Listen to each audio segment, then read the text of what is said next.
주님 감사합니다. 또 이 아침에 하나님 우리를 깨워주시고 하나님 말씀 앞으로 나오게 해주시니 이날 감사합니다.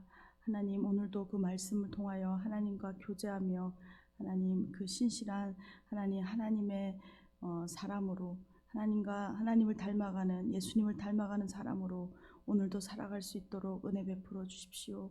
하나님 우리에게 하나님 은혜 베풀어 주시고 오늘도 베푸시는 주의 긍휼과 그 은혜 앞으로 하나님 오늘 나아가는 시간 되게 하여 주십시오.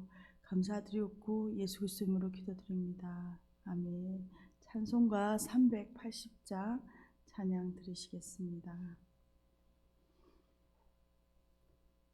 찬송가 380장입니다.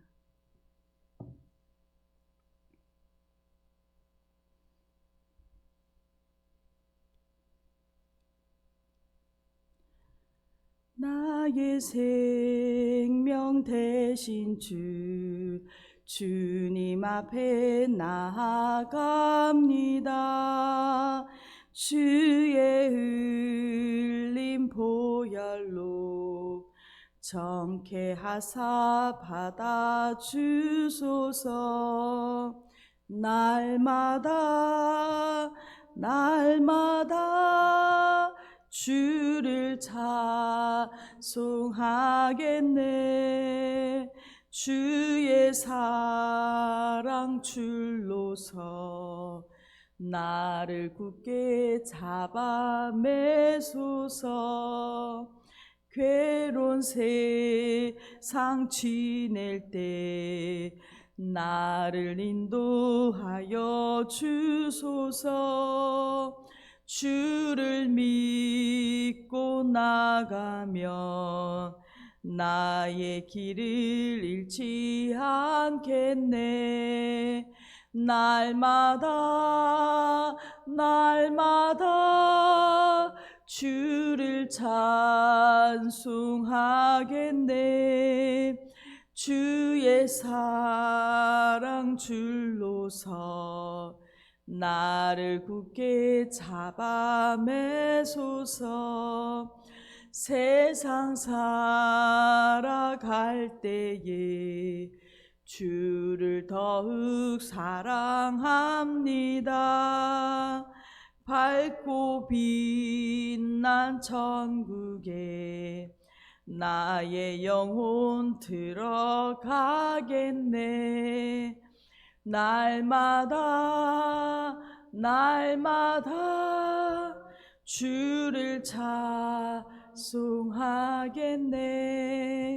주의 사랑 줄로서 나를 굳게 잡아 매소서. 아멘. 아멘. 오늘 함께 보실 하나님 말씀은 베드로후서 2장 1절에서 11절까지 말씀입니다. 베드로후서 2장 1절에서 11절까지 말씀, 신약성경 제가 가진 성경으로 384페이지입니다.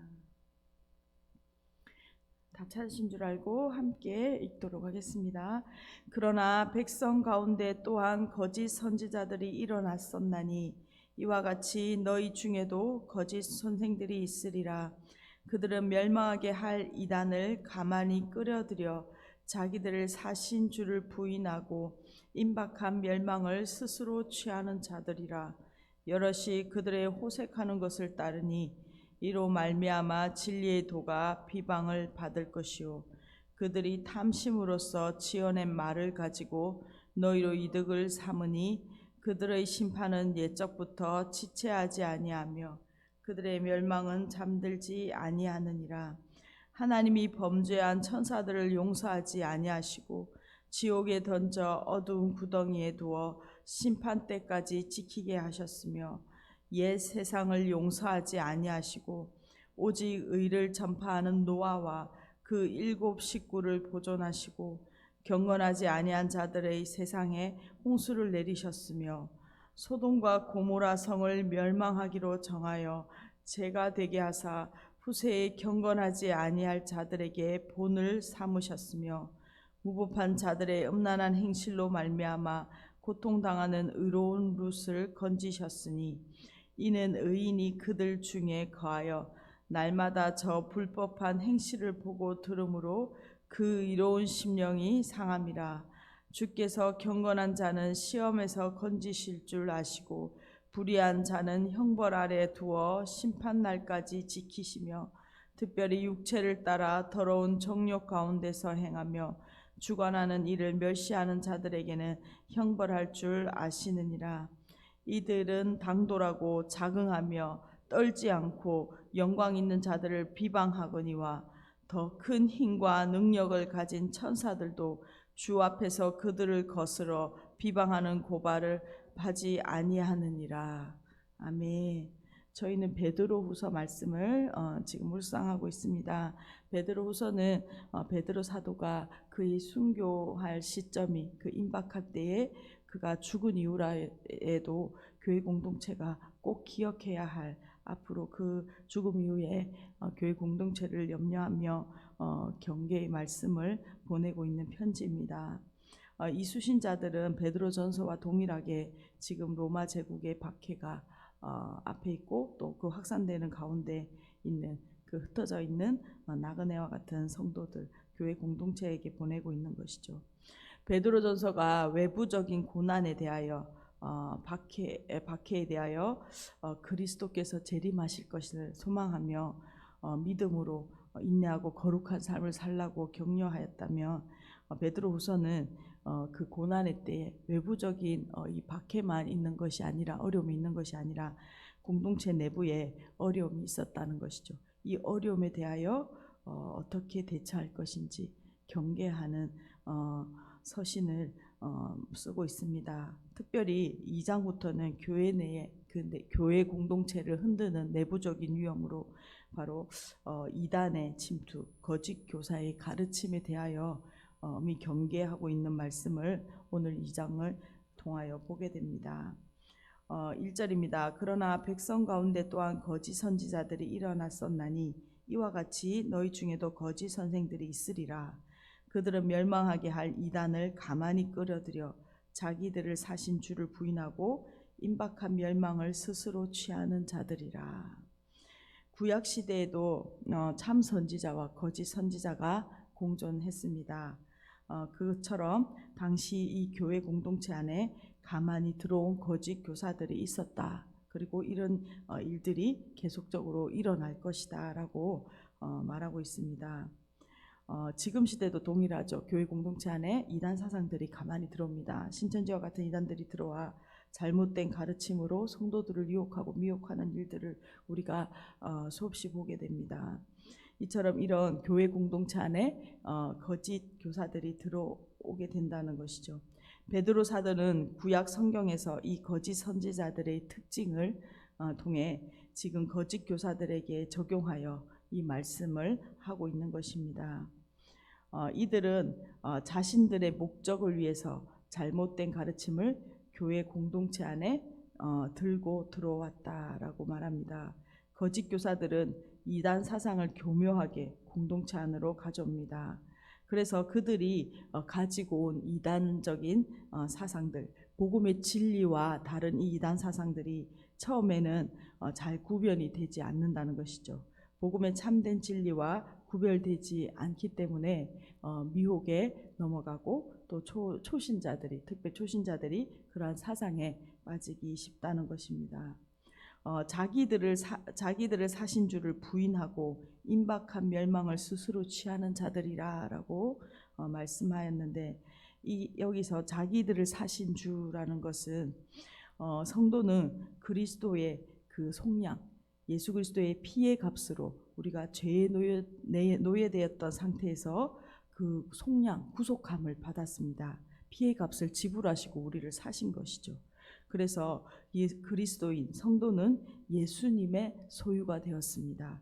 이제 마귀의 종로로 하던 자가 아니라 예수님의 피의 값을 주고 지불함으로 예수 그리스도의 소유, 예수 그리스도의 종이 된 것이죠. 그러나 거짓 교사들은 지금 그들을 구속하신 예수님, 주인 되신 예수님을 버리는 자들이라고 말하고 있습니다. 그들은 하나님의 심판을 믿지 않았습니다. 그리고 그들의 심판에 대한 염려 없이 이 세상에서 마음대로 살아가도 된다라는 잘못된 사상을, 복음과 반대되는 이 사상을 가르치고 있었습니다. 사도들이 전한 복음과 다른 것을 가르치는 이들에게 심판이 있다라고 오늘 본문은 계속적으로 이야기를 합니다. 2절입니다. 여럿이 그들의 호색하는 것을 따르니 이로 말미암아 진리의 도가 비방을 받을 것이요. 거짓 교사들은 그 진리와 반대되는 가르침들을, 이단적인 가르침들을 공동체 안에 가르칠 뿐만 아니라 그들의 삶에서도 윤리적인 문제가 그들의 삶 속에서 드러난다라고 말하고 있습니다. 거짓 교사들의 특징은 음란과 세욕을 쫓는 것입니다. 그러니까 그들이 방탕한 삶을 살아간다는 거죠. 그들의 삶의 모습이 그러하다는 것입니다. 이러한 윤리적인 문제들이 있고 이 거짓 교사들을 따르는 사람들이 있다는 것이죠. 이것 때문에 세상에서 진리의 도가, 복음이 비판을 받게 되었다라고 말하고 있습니다. 3절입니다. 그들이 탐심으로 지어낸 말을 가지고 너희로 이득을 삼으니 그들의 심판은 옛적부터 지체하지 아니하며 그들의 멸망은 잠들지 아니하느니라. 거짓 교사들은 구약 성경의 거짓 선지자들처럼 거짓 가르침을 통하여 성도들을 착취한다라고 말하고 있습니다. 그러니까 거짓 교사들이 추구하는 것은 복음이 영혼을 구원하는 것에 초점이 맞춰져 있다며, 거짓 교사들은 잘못된 가르침을 통하여 그들이 돈이나 이익을 추구한다라는 것이죠. 그들은 특히 미래에 심판이 없으니까 마음껏 인생을 즐기며 살아가라고, 이 땅에서 마음껏 원하는 것들을 하며 살아가라고 강조합니다. 하나님의 심판과 예수님의 재림이 없다라는 가르침을 그들은 주장하고 있는데, 이것은 교회 공동체 안에 핍박을 피하고자 하는 그러한 마음이 있는 가운데 되게 그 말들이 달콤하게 들렸을 것입니다. 번영과 쾌락을 추구하는 이 세상의 삶을 따라 사는 것으로 성도들의 마음이 미혹되고 그 방향대로 이끌어가는 것이죠. 거짓 교사들과 그들의 교훈을 따르는 자들에게는 그러나 심판이 임박했다라고 베드로 사도는 엄히 경계하고 있습니다. 그래서 4절부터 이제 이 하나님의 심판이 반드시 있다라는 것을 세 가지 사례를 통하여, 구약 성경을 증거를 통하여 이것을 증명하고 있습니다. 4절입니다. 하나님이 범죄한 천사들을 용서하지 아니하시고 지옥에 던져 어두운 구덩이에 두어 심판 때까지 지키게 하셨으며, 지금 베드로 사도는 4절부터 하나님의 심판은 반드시 임한다, 영지주의자들이, 거짓 교사들이 너희에게 가르치는 것처럼 하나님의 심판도 재림도 없는 것이 아니라, 그래서 이 땅에서 고난을 피하고 쾌락을 즐기며 너희 마음대로 세상에서 살아가는 것이 아니라 반드시 하나님의 심판은 있다라고 말하고 있는 것이죠. 그 첫 번째 증거가 4절입니다. 하나님이 죄지은 천사들을 심판하셨다라는 예입니다. 하나님께서는 죄지은 천사들을 감옥에 가두시고 최후의 심판의 때에 심판하실 것이다 라고 말씀하고 있습니다. 천사들도 최후 심판 전까지는 감옥에 갇혀 있다가 거짓 교사들도 마찬가지로 죄지은 천사들과 같은 운명에 처할 것이 분명함을 증거하고 있는 것이죠. 5절입니다. 옛 세상을 용서하지 아니하시고 오직 의를 전파하는 노아와 그 7 식구를 보존하시고 경건하지 아니한 자들의 세상에 홍수를 내리셨으며, 하나님의 심판은 반드시 있다라는 것을 두 번째로 베드로 사도는 증거하고 있는데, 그것은 노아 시대에 홍수 심판이 있었다는 것입니다. 하나님께서는 경건하지 않은 자들이 살던 옛 세상을 용서하지 않고 홍수로 심판하셨습니다. 그러니까 지금 살고 있는 이 세상은 하나님의 심판을 받게 될 것이다 라는 것을 말씀하고 있는 것이죠. 우리가 수요 예배 때 지금 요한계시록 말씀을 우리가 보고 있습니다. 이것을 통하여 우리가 또 반드시 하나님 예수 그리스도께서 재림하시고 이 땅에 우리의 구원과 성도의 구원과 또 세상의 심판이 함께 있는 것이다 라는 것을 우리가 보고 있습니다. 거짓 교사들은 옛 세상에 경건하지 않은 자들과 같이 탐욕을 추구하는 자들입니다.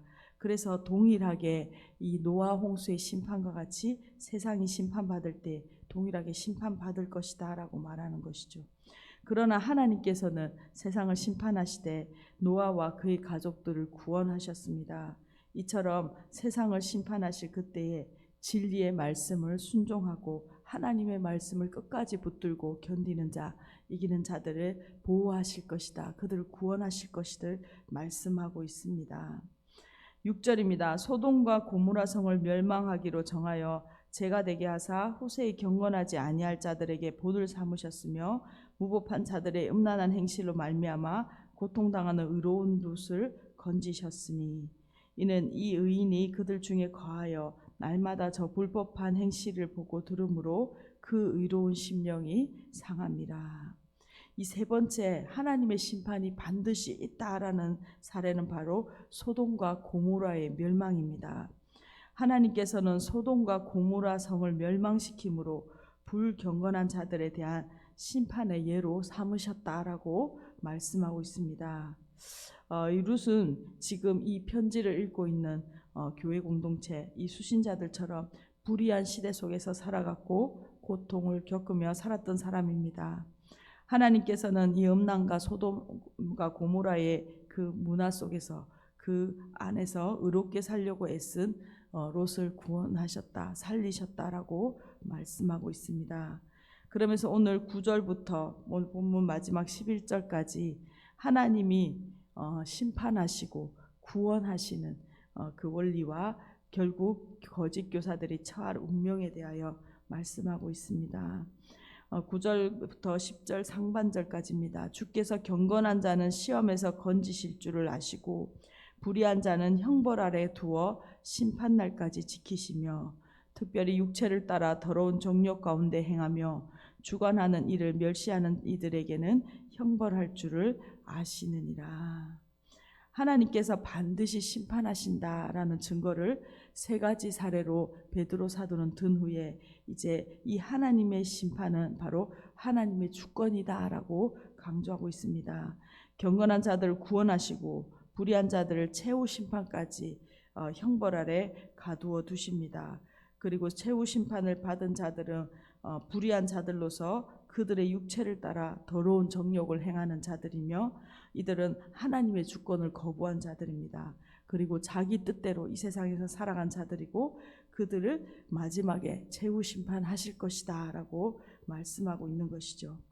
10절 하반절입니다. 이들은 당돌하고 자긍하며 떨지 않고 영광 있는 자들을 비방하거니와 더 큰 힘과 능력을 가진 천사들도 주 앞에서 그들을 거슬러 비방하는 고발을 하지 아니하느니라.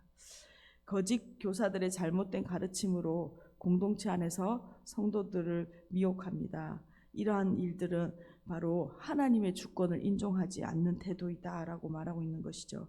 거짓 교사들은 겉으로는 하나님과 예수님을 예배하는 것 같이 공동체 안에서 보여집니다. 그러나 그들이 실제로는 하나님의 주권을 무시하였기 때문에 두려움 없이 거짓을 가르치고 자신의 이익을 추구한 것에 대하여 반드시 하나님의 심판이 있다는 것이죠. 그들이 하나님의 심판을 두려워하지 않는 거짓 교사들에게 하나님의 심판이 반드시 임할 것이다 라는 것을 베드로 사도는 오늘 본문을 통하여 말씀하고 있습니다. 오늘 말씀을 요약하면서 함께 기도했으면 좋겠습니다. 예수 그리스도의 재림의 날 그리고 하나님의 심판은 반드시 있을 것을 우리가 기억하며 마음에 새깁니다. 우리가 또한 요한계시록을 통하여 우리가 이것을 우리가 또 배우게 되는 것이죠. 오늘 우리가 하나님의 주권을 인정하며 우리가 진리의 말씀을 따라 예수 그리스도를 알므로 그 신의 성품에 참여하는 거룩한 예수 그리스도를 닮아가는 그 예수 그리스도의 제자로 살아가는 오늘 성도 되기를 소망합니다. 무엇보다 진리의 말씀, 복음에 합당한 삶과 그 열매를 통하여 우리의 입술의 열매를 통하여 우리의 삶을 통하여 복음을 증거하는 신실한 공동체 하나님을 나타내는 그리스도의 삶을 살아가는 저와 우리들 교회 성도님들 되시기를 간절히 소망합니다. 오늘 베드로 사도의 그 경계의 말씀을 통하여 하나님 우리 자신을 돌아보며 진리가 안에 거룩하게 경건하게 살아가는 우리의 삶이 되도록 함께 우리 자신과 우리 공동체를 위하여 함께 기도하도록 하겠습니다. 주님 감사합니다. 하나님 베드로 사도의 그 마지막 유언과도 같은 말씀을 통하여 하나님 교회 공동체 안에 진리의 말씀 복음으로 견고히 세워지기를 원하는 하나님 그 마음을 하나님 우리가 동일하게 받습니다. 하나님 오늘 우리가 진리의 말씀 안에 견고히 서게 하시고 하나님 모든 하나님 잘못된 가르침들 이단의 사상들 하나님 우리 공동체 안에 또 복음과 멀어진 하나님 아버지 우리의 생각들과 세상의 유혹들이 있다면 하나님 우리가 끊어내며 하나님 진리의 말씀 안에 서게 하여 주십시오. 예수님의 다시 오심은 반드시 있으며 또한 하나님 그 하나님의 심판이 반드시 있음을 우리가 기억하게 하시고 하나님 이 땅에 살아갈 때에 하나님 두렵고 떨림으로 하나님 진리의 말씀대로 예수 그리스도를 닮아가는 그 신의 성품에 참여하는 자로 하나님 아버지 거룩한 행실과 말로 하나님 이 고난의 때 하나님 이 마지막 때를 하나님 그리 복음을 증거하는 신실한 성도로 살아갈 수 있도록 은혜 베풀어 주십시오. 하나님의 오심은 하나님 더디 것은 하나님 우리를 향하여 오래 참으심인데 그 사랑과 은혜와 하나님 용납하심을 하나님 우리가 인정하며 하나님의 주권 아래 하나님 오늘 신실하게 살아가는 하나님 우리 삶 되게 하여 주시고 하나님 진리를 거스른 모든 미혹들이 하나님 아버지 드러나며 하나님 그것이 하나님 분별되어지며 하나님 정리되어지고 제거되어지는 하나님 우리의 은혜가 있게 하여 주십시오. 하나님 은혜 베풀어 주십시오. 주님 감사합니다. 하나님 우리가 주님이 다시 오실 날이 더 가까운 이때를 살아가고 있습니다. 또 우리가 그리스도의 증인으로 하나님 우리가 신실하게 살아가되 복음 안에 견고히 서게 하여 주시고 하나님 진리의 말씀을 하나님 우리의 말과 또한 우리의 삶의 거룩한 모습으로 예수 그리스도를 닮은 제자의 삶으로 하나님 증거하는 성도들 되게 하여 주십시오. 하나님 우리를 하나님 무엇보다 진리의 말씀을 옳게 분별하는 자들로 세워주셔서 하나님 우리 안에 하나님 세상과 타협한 모든 생각들과 가치관들과 하나님 이러한 것들이 하나님 정리되게 하시고 더 순전하고 온전히 주님의 말씀을 붙들고 하나님 이 마지막 때 하나님의 주권을 인정하며 살아갈 수 있도록 주님 은혜 베풀어 주십시오. 그러한 가정과 하나님 공동체 되게 하여 주십시오. 감사드렸고 예수 그리스도 이름으로 기도드렸습니다. 아멘. 함께 기도하시겠습니다.